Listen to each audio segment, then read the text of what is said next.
Assalamualaikum warahmatullahi wabarakatuh. How are you, ladies and gentlemen? I'm very pleased to see you all.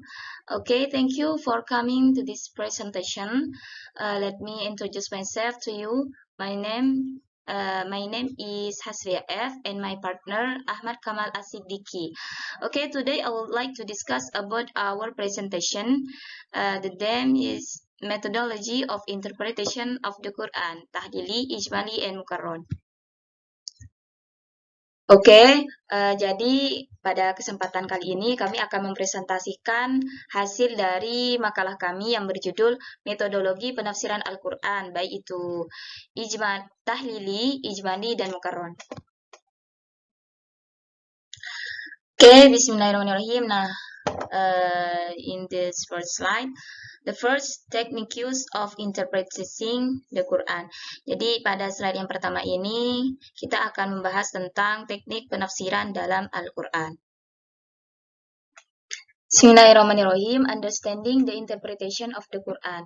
Tafsir by language follows wazan taf'il, al-fasr, which means explaining, revealing, or explaining abstract meanings. In terms, according to expert as follows. Jadi pengertian tafsir itu secara istilah berasal dari wazan taf'il, yaitu al-fasr. Nah, yang berarti menjelaskan, menyingkap, atau menjelaskan makna-makna yang abstrak. Nah, secara istilah, tafsir itu terdapat beberapa pengertian menurut para ahli. Firstly, giving the Quran, explaining its meaning, and explaining what it wants with its end or with its signal or with its direction, by M. Hasbi. Secondly, meanwhile, according to Sahibut Tawfiq, Al-Shaykh Tahir Al-Jazaini explained that the interpretation to give words that are difficult to understand by listeners with description that explain the intent that is sometimes referred to as the midfriend or the one who approaches it, by M. Hasbi. Thirdly, according to Abu Hayyam, in Al-Bahr Al-Muhit, the science that discuss how to pronounce the lafaz of the Quran about the instruction for its laws both when it stands alone and with its composite of meanings that are possible for it when it's composite and other things that complement it. And the last, according to Halil Usman Al-Sabti, science that discusses matters related to the Quran in terms of indication to understanding the intent of Allah Subhanahu wa Ta'ala according to human ability. Nah, pada pengertian yang pertama, menurut Hasbi, tafsir itu secara istilah merupakan mensyarahkan Al-Quran atau menerangkan maknanya dan menjelaskan apa yang dikehendakinya dengan nasnya atau dengan isyaratnya ataupun dengan tujuannya. Sedangkan menurut Shahibut Taufiq, pengertian tafsir menurut istilah yaitu mensyarahkan lafaz yang sukar difahamkan oleh pendengar dengan uraian yang menjelaskan maksud. Seperti itu.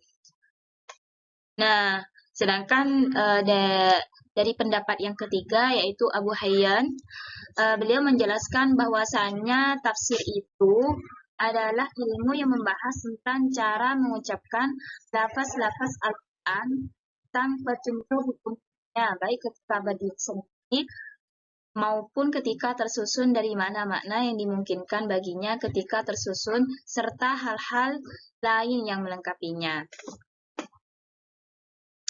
Dan yang terakhir yaitu dari Khalil Usman Al-Sabti, beliau mengemukakan bahwasanya tafsir itu menurut istilah adalah ilmu yang membahas tentang maksud Allah Subhanahu wa Ta'ala berdasarkan kemampuan manusia. Seperti itu. Jadi kita bisa mengerti lagi mengenai beberapa pengertian atau pendapat para ulama ini. Karena Karena meskipun perbedaan sebenarnya tidak berbeda dari beberapa pendapat dari 4 ahli tafsir ini. Bukan berarti bukan berarti mengurangi esensi dari tafsir Al-Quran itu sendiri. Seperti itu, teman-teman. Three kinds of method in the interpretation of the Quran. Nah, pada slide yang ini kita akan menjelaskan mengenai 3 metode dalam menafsirkan Al-Quran. Firstly, ijmali interpretation. Ijmali, which is interpreting the verses of the Quran by expressing global meaning. Secondly, tafsili interpretation, a method that explains the verses of the Quran in sequence, a full letter or all of the verses contained in the Quran. And the last, thirdly, Mokaron interpretation, a method that compares verse by verse, that has similar editorials, but there are differences or similarities in cases or problems.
Yang memandikan ayat demi ayat.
Bismillahirrahmanirrahim.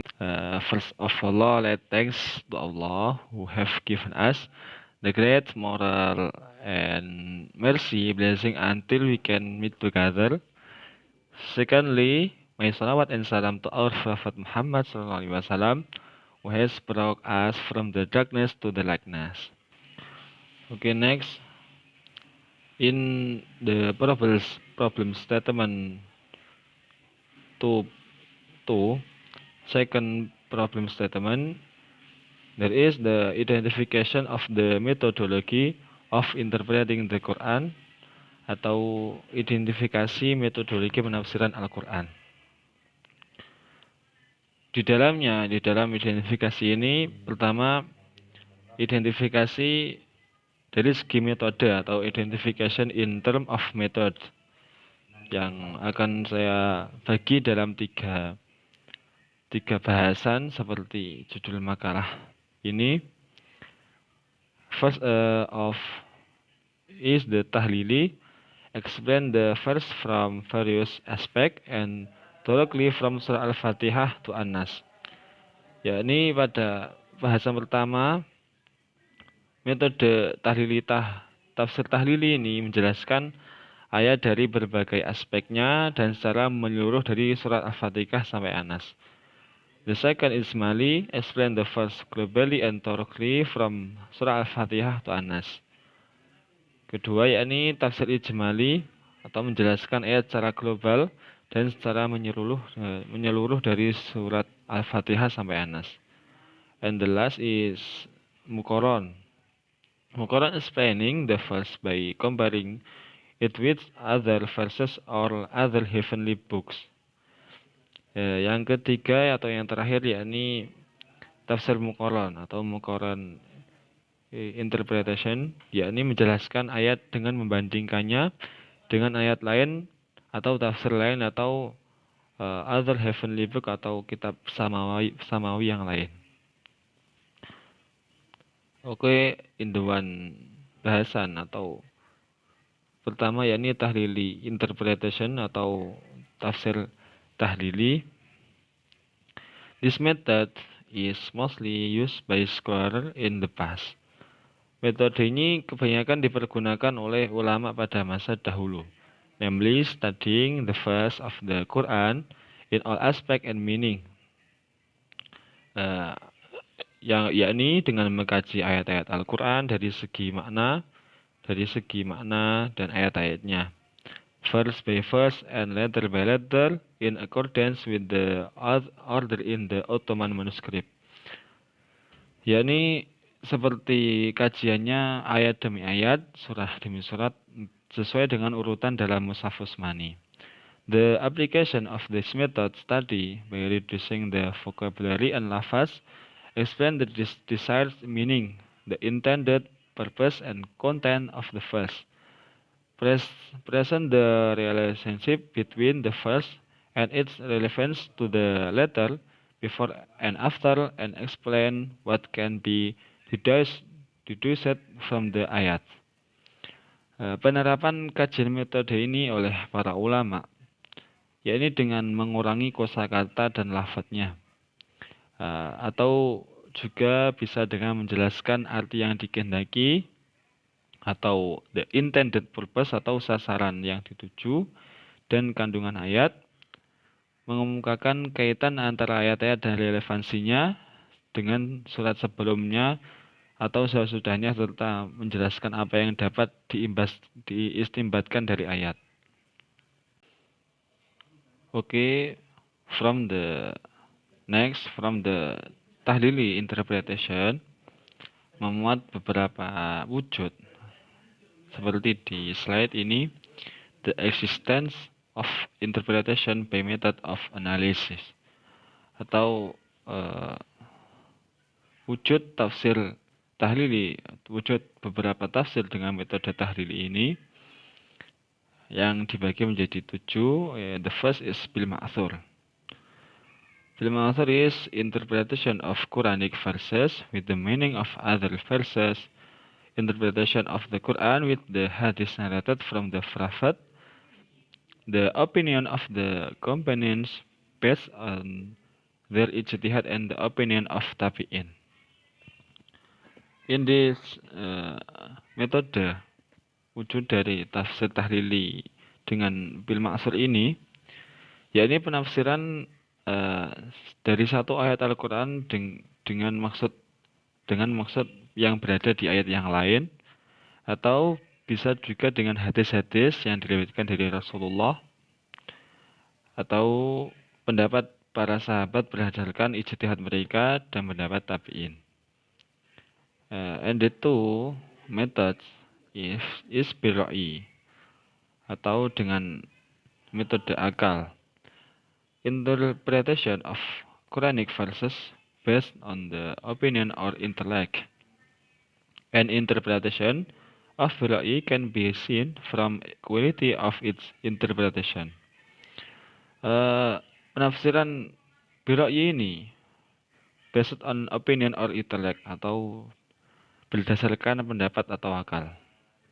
An interpretation, suatu penafsiran, Biroi dapat dilihat dari kualitas penafsirannya atau orangnya yang mempunyai akal sehingga mutawatir dapat diterima.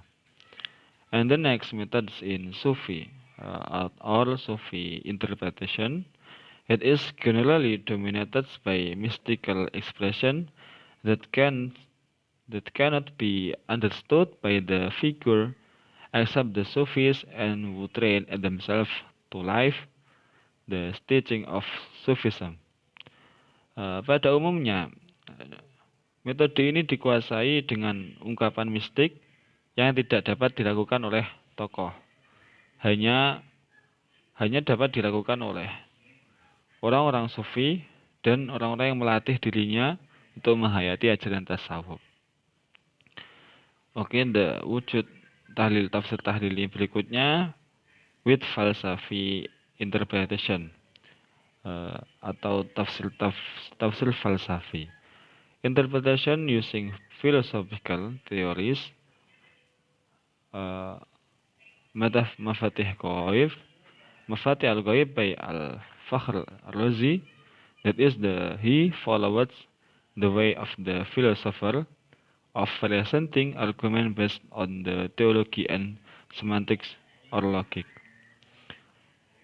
Penafsiran falsafi dengan menggunakan teori-teori filsafat seperti as can you see Mafatih al-Ghaib karya Syekh Fakhrul Razi, yakni di dalam kitab tersebut beliau menempuh cara penafsiran dengan filsafat, utuhnya filsafat, yakni di dalam mengemukakan dalil-dalil didasarkan pada ilmu kalam dan ilmu logika atau semantik.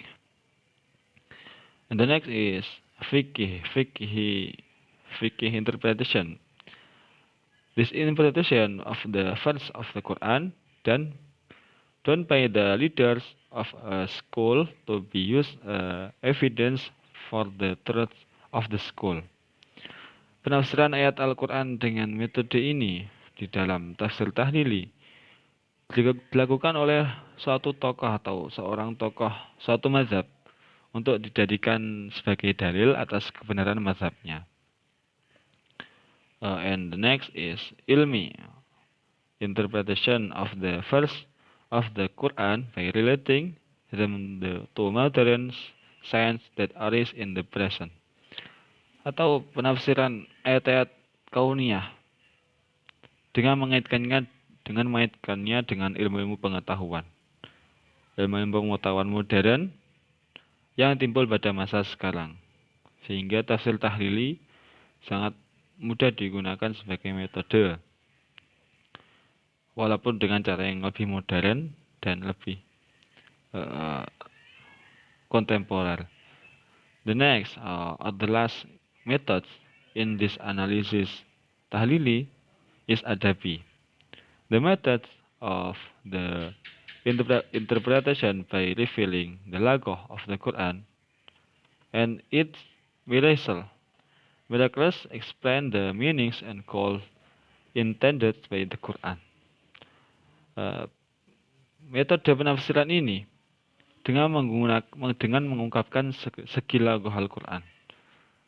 Dari namanya sudah dilihat al-adabi, yakni dengan lagoh dan kemujizatannya Al-Quran dengan cara menjelaskan makna-makna dan sasaran-sasaran yang ditunjuk oleh Al-Quran. The next is bahasan is ijmali interpretation atau tafsir ijmali.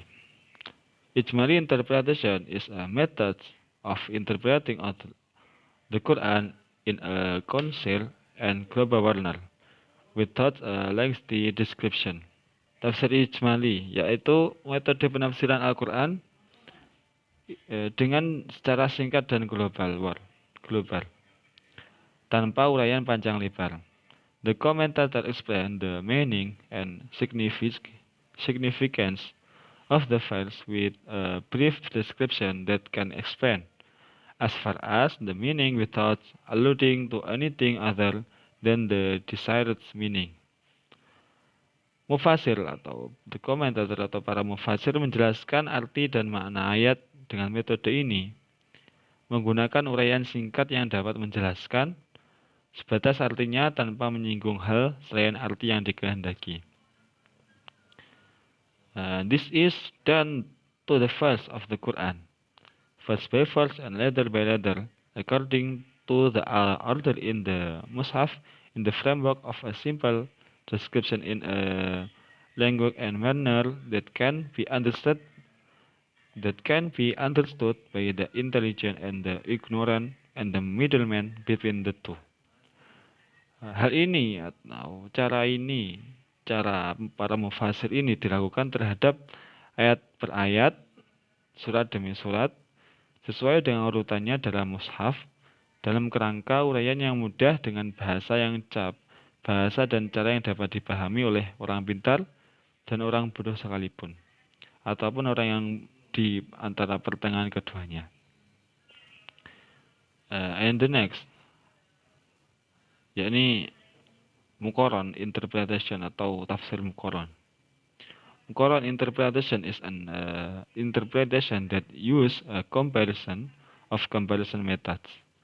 Tafsir ini menggunakan cara perbandingan atau komparasi, especially by taking a numbers of verse of the Quran and then presenting the interpretation of the scholar of commentary on this verse and expressing their opinion and comparing the different aspects of their respective tendencies in interpreting the Quran.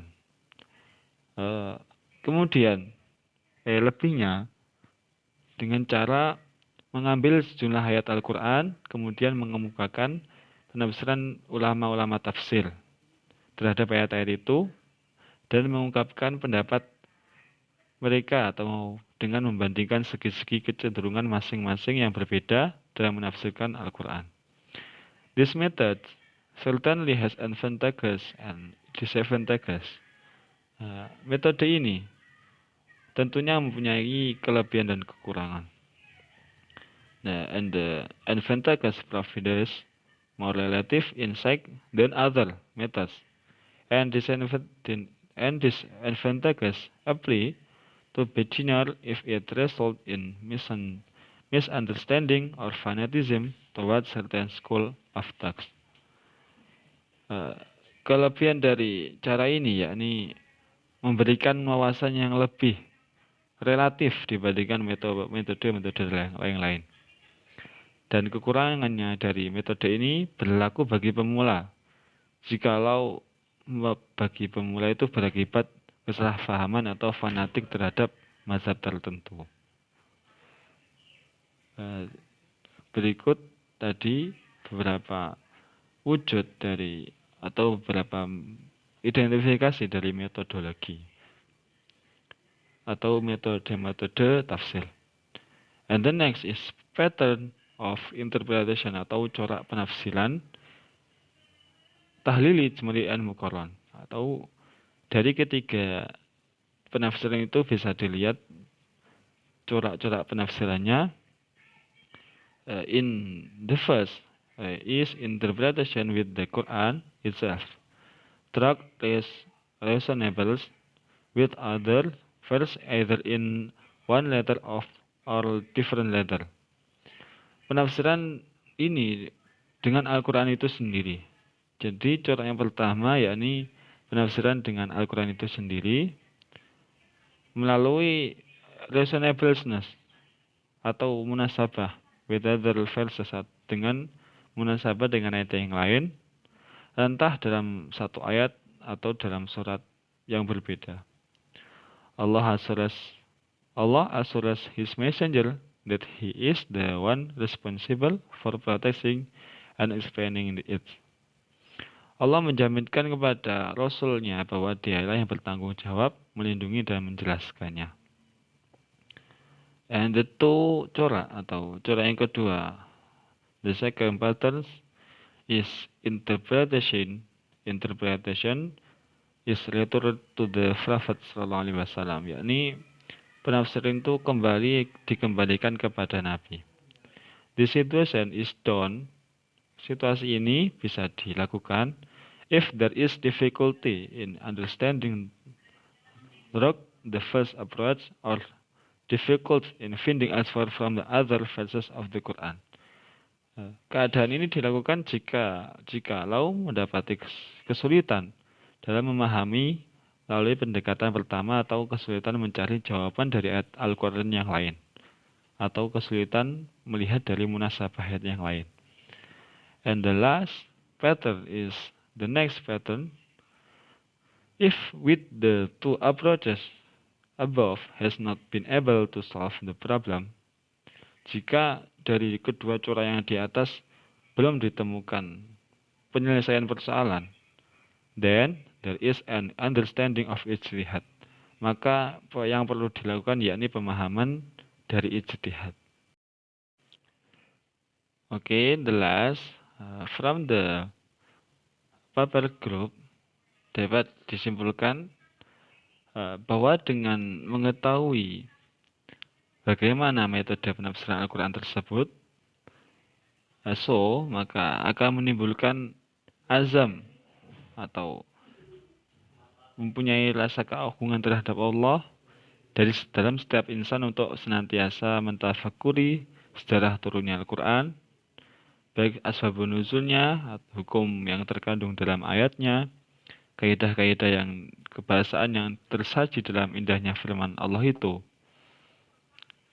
And maka finally dapat kita pahami mengenai urgensi dalam mengetahui metode penafsiran Al-Quran atau pentingnya mengetahui cara-cara pendekatan penafsiran Al-Quran, sehingga menjadikan ilmu baru ini sebagai tombak dalam meningkatkan iman, tentunya dengan mentafakuri segala yang terdapat dalam Al-Quran dengan mempelajari beberapa metode yang diulas. Okay,